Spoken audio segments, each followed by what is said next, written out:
Salut à tous, on se retrouve aujourd'hui pour la 10e vidéo de la chaîne et comme d'habitude, tu l'auras compris sur la miniature, aujourd'hui c'est tout Mexique.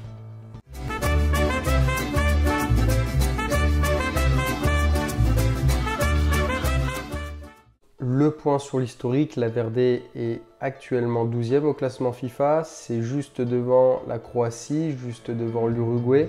Il colle au basket de l'Allemagne. Pour leur palmarès, il y a un point qui me paraît assez intéressant à observer, essayer d'y être attentif. Je vous dis rien, on y revient à la fin de la séquence histoire.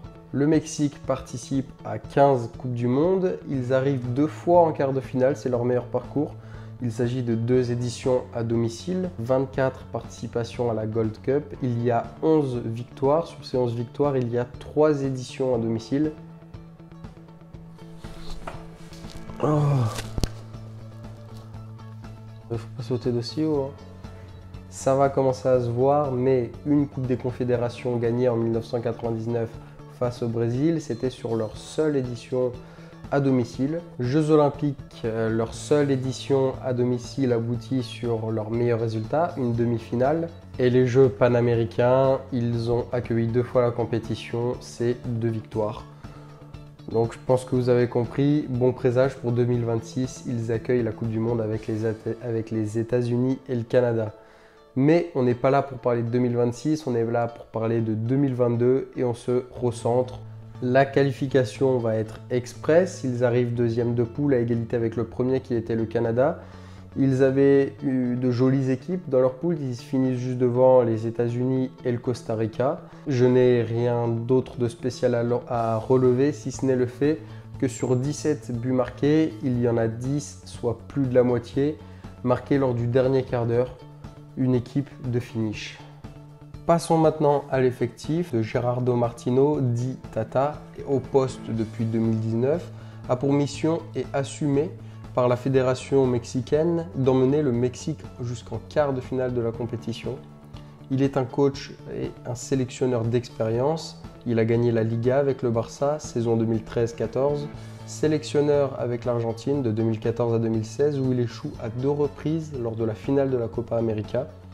Il opte pour son habituel 4-3-3 point de basse qu'il mettait déjà en place lors de ses expériences précédentes, au Barça avec Busquets, en sélection argentine avec Javier Mascherano, et c'est Alvarez de l'Ajax qui occupera ce poste important.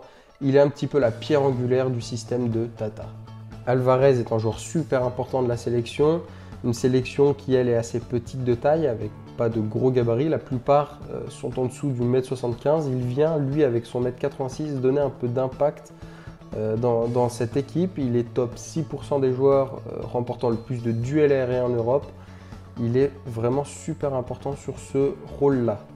Autour de lui, Rodriguez, lui, a su se frayer un chemin juste devant le vice-capitaine de l'équipe, Andrés Guardado, puis pour l'accompagner sur la même ligne, Héctor Herrera, que l'on connaît bien en Europe de par ses grosses saisons à Porto et par son passage à l'Atlético. Il est maintenant du côté de Houston en MLS. Comment ne pas faire un bon détour sur le gardien de la sélection? Je vous parle bien évidemment de Guillermo Ochoa. Memo, si vous étiez là pour la Coupe du Monde 2014, vous vous en souvenez forcément. Il en est le capitaine et est clairement le supplément d'âme de l'équipe. Cette compétition lui a pas mal réussi et pourquoi pas Ochoa le retour. Pour protéger sa cage devant lui, on a Montes en défenseur central droit, il est plutôt indiscutable, tandis que pour le poste de défenseur central gauche, c'est moins évident. Araujo devrait être le titulaire, mais Moreno pousse derrière en raison de l'entente qu'il y a entre lui et Montes qui jouent ensemble à Monterrey. À gauche, un autre joueur de Monterrey, c'est Gallardo, tandis qu'à droite, c'est Sanchez, un nouveau joueur de l'Ajax, joueur à suivre réellement. Il pourrait et devrait devenir le titulaire du côté d'Amsterdam et est clairement indiscutable en sélection. Rayon offensif maintenant, en pointe on a Raúl Jiménez, on connaît bien, il a été longuement blessé, il est bien de retour, c'est un joueur d'expérience déjà 31 ans, ça passe vraiment vite, véritable bon relais, il est un point d'appui très fiable, chose comprise par Tata et ses coéquipiers. Il est entouré de Irving Lozano, le virevoltant. Comme tous les joueurs de Naples, il fait un bon début de saison.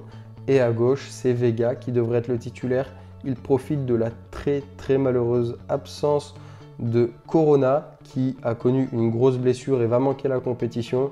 C'est un gros coup dur pour le Mexique qui perd l'un de ses meilleurs éléments. Vega, lui, a forte impression à faire. Il doit faire oublier Corona, lui qui reste un joueur très fin techniquement avec beaucoup de qualité dans les deux derniers tiers du terrain.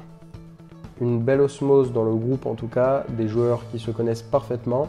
Un triangle américain en défense. Sanchez vient juste de s'y en aller pour rejoindre l'Ajax et Alvarez qui était déjà, qui nous offre ma foi une connexion, un lien fort sympathique.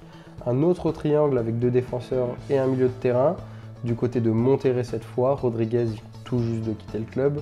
Ou encore entre Raúl Jiménez et Héctor Herrera qui jouent ensemble en sélection depuis bien des années maintenant, qui sont tous les deux passés par l'Atlético Madrid et qui ont été rivaux dans l'O Clásico entre Porto et le Benfica.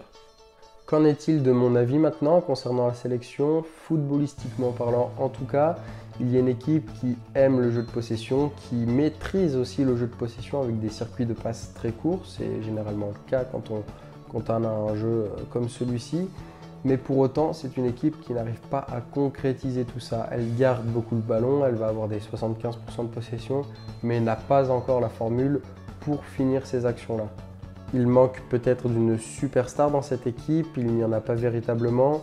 Ce genre de joueur comme Davis pour le Canada ou Gareth Bale pour les Pays de Galles qui pourrait décanter les matchs, qui pourrait vraiment sauver la patrie. Il n'y en a pas pour le Mexique.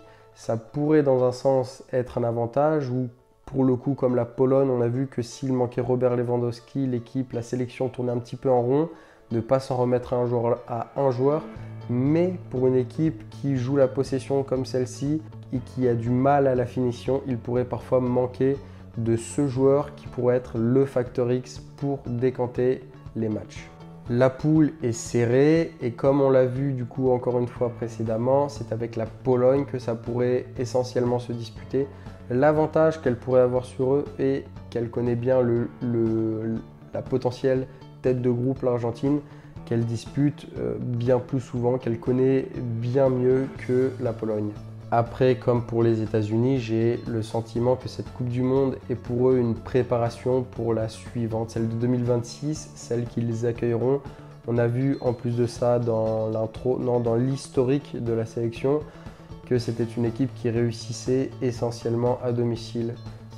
Tous leurs succès sont des succès dans leur pays, ou majoritairement en tout cas, et ça pourrait être un problème pour cette édition-là. Peut-être une bonne chose pour la prochaine du coup. Je pense que le Mexique se jouera la 2e place avec la Pologne.